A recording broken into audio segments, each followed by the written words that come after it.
close.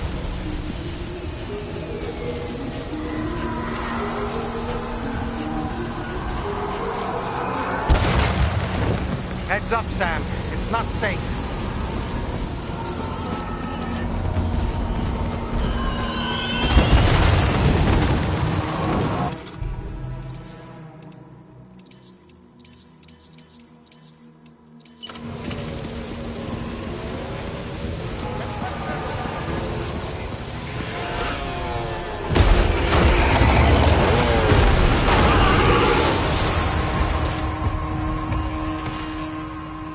They're not human. Don't underestimate them.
Wait, are they trying to lay a trap for us? The Odra deck is reacting to something. We should keep an eye on it and proceed with caution.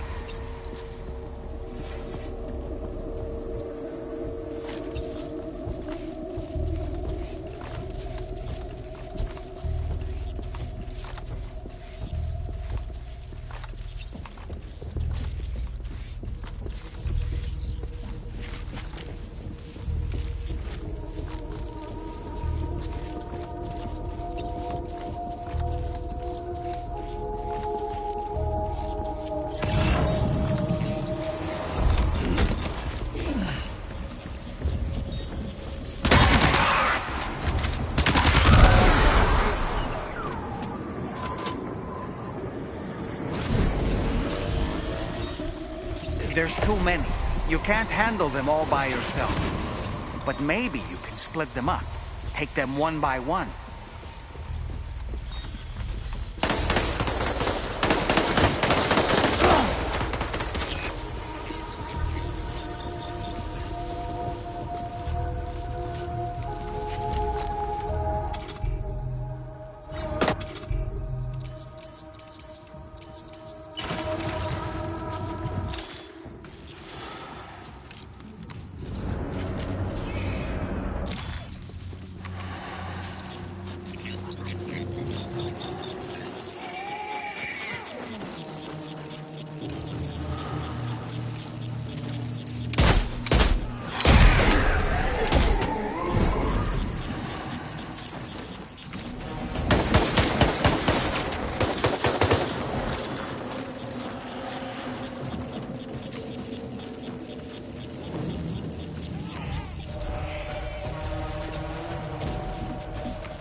He's escaped, Sam.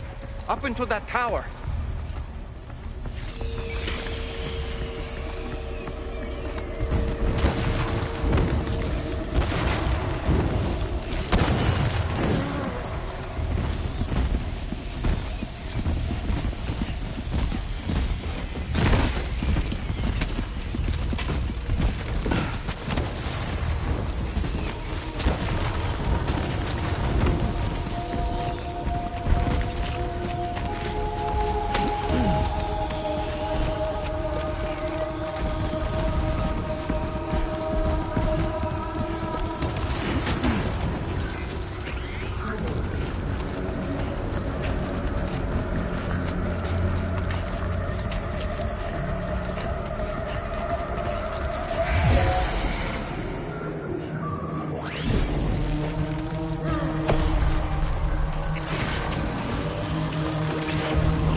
Too quick. Must have gone up to the roof.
say Nirvana?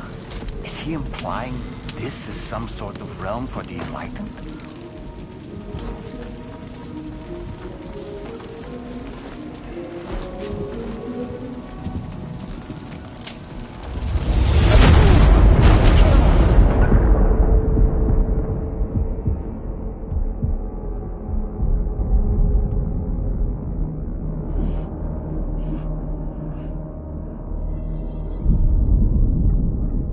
You're right.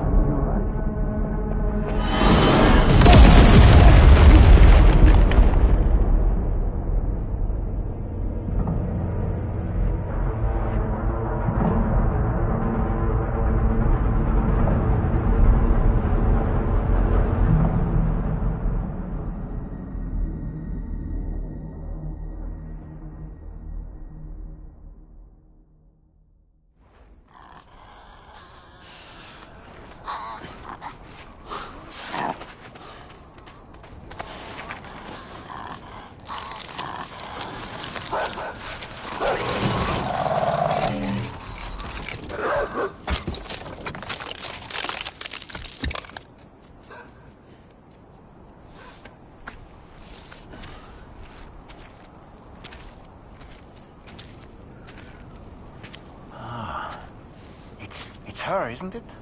The girl from before? I have no idea what just happened, but we should probably take her back to the DHV Magellan, hmm?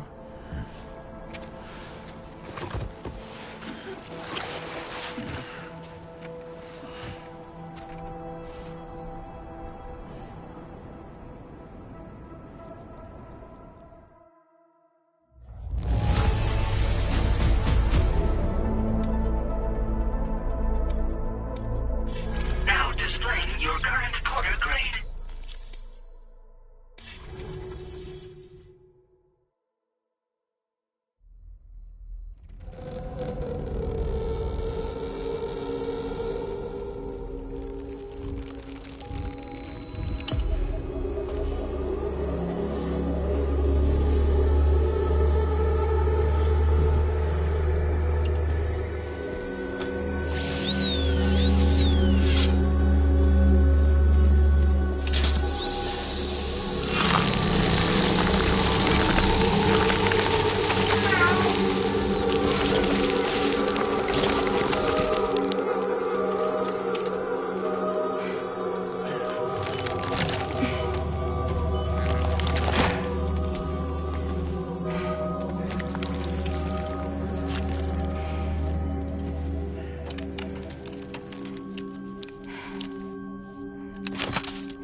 Moby Dick, or The Whale, seems to be one of Tarman's favorite novels.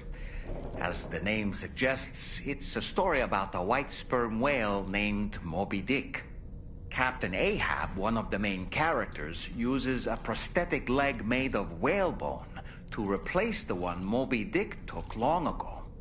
He's obsessed with getting revenge against the whale, which he hates with a terrible passion, all while nursing the phantom pain of his lost leg.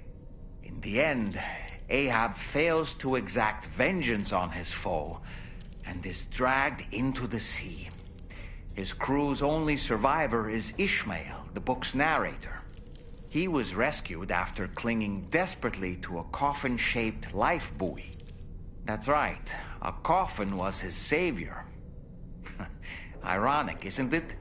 How you use a thing makes all the difference.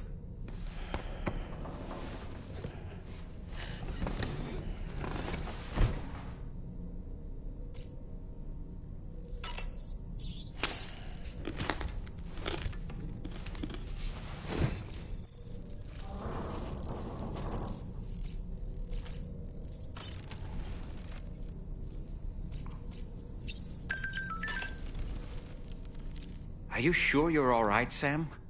I did notice that you were tossing and turning in your sleep. And I'm still not sure what to make of the girl we found in that other place. Why don't we do as Fragile suggested and visit her in the next room?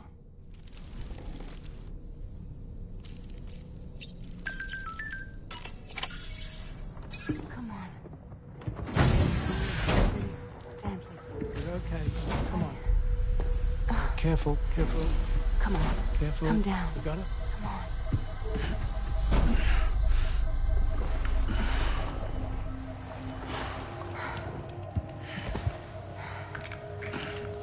Thanks. This is what happens when she has nightmares, it seems. There are those who connect with the beach during REM sleep, allowing a tremendous amount of chiralium to flow into their bodies.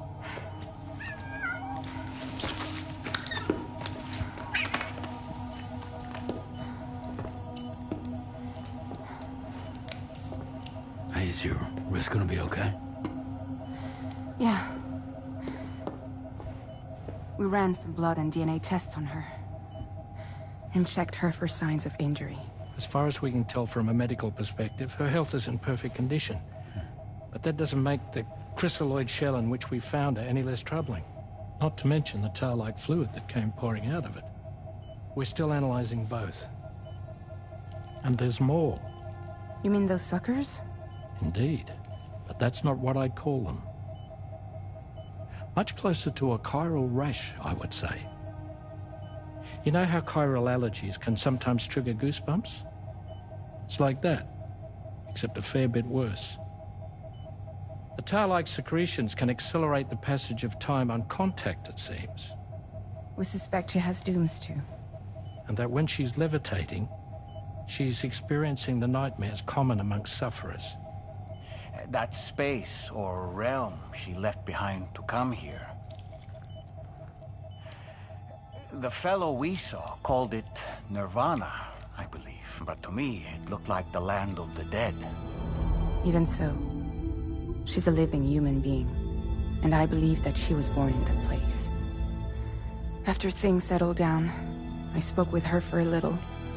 Or tried to. She was still in shock, which made it harder to communicate. Did she tell you her name? Doesn't seem like she has one. As far as I could tell. So, I named her myself. Tomorrow. Tomorrow, huh?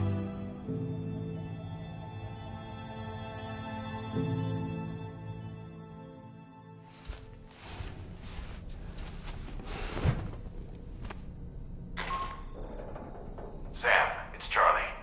We've recently received a report of brigands engaging in suspicious activity to the west. And I'm sure you'd like to push on, but I don't think we can afford to ignore this. Please access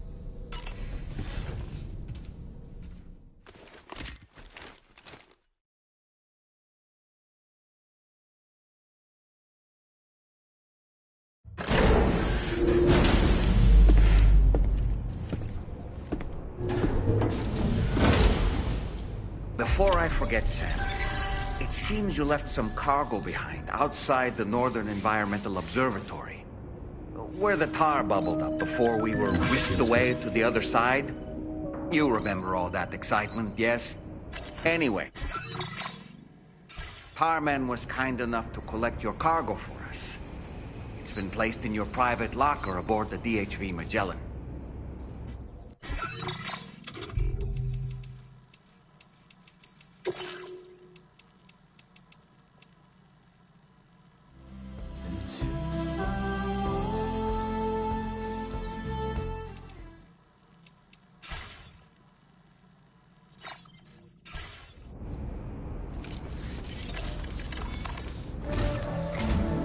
Sam, we've received an urgent request from the Northern Environmental Observatory. Brigands to the west of the facility have got their hands on a large stockpile of weapons and have taken it back to their base. This happened shortly after the recent tarfall abated. The surrounding area was littered with a massive quantity of cargo that had been washed up by the tar. The brigands wasted no time gathering up everything they could and hauling it back to their encampment. This included weapons and gear unlike any we've seen before. And now we've begun observing new brigand units in the field. These ones are wearing red, reinforced armor, accented with luminescent light strips. As their unique appearance suggests, they're more resistant to damage. Melee and electrical attacks are especially ineffective against them. These units have clearly been outfitted for close quarters combat, and their sudden deployment is troubling to say the least. Their presence likely indicates that the brigands are gearing up for a raid of some sort. If we ignore this development, the brigands could use their new toys to attack the observatory, and there's no telling what might happen then. So we need to seize all of them before they have a chance to do so. Moreover, the latest data from the observatory strongly suggests an explosion of some sort occurred just beneath the Earth's surface not long ago. APAS analyzed the shockwave and has concluded that it is consistent with the type produced by ground-penetrating ordnance. This leads us to believe that the cargo the brigands secured may have included powerful explosive material. Directly assaulting the brigands using firearms risks triggering these devices, and we cannot predict how that would affect the region. Any sort of catastrophic explosion may also have an adverse impact on the tar currents. It is therefore critical that you avoid combat and secure the cargo without alerting them if possible. I implore you to take on this main order, Sam. And soon.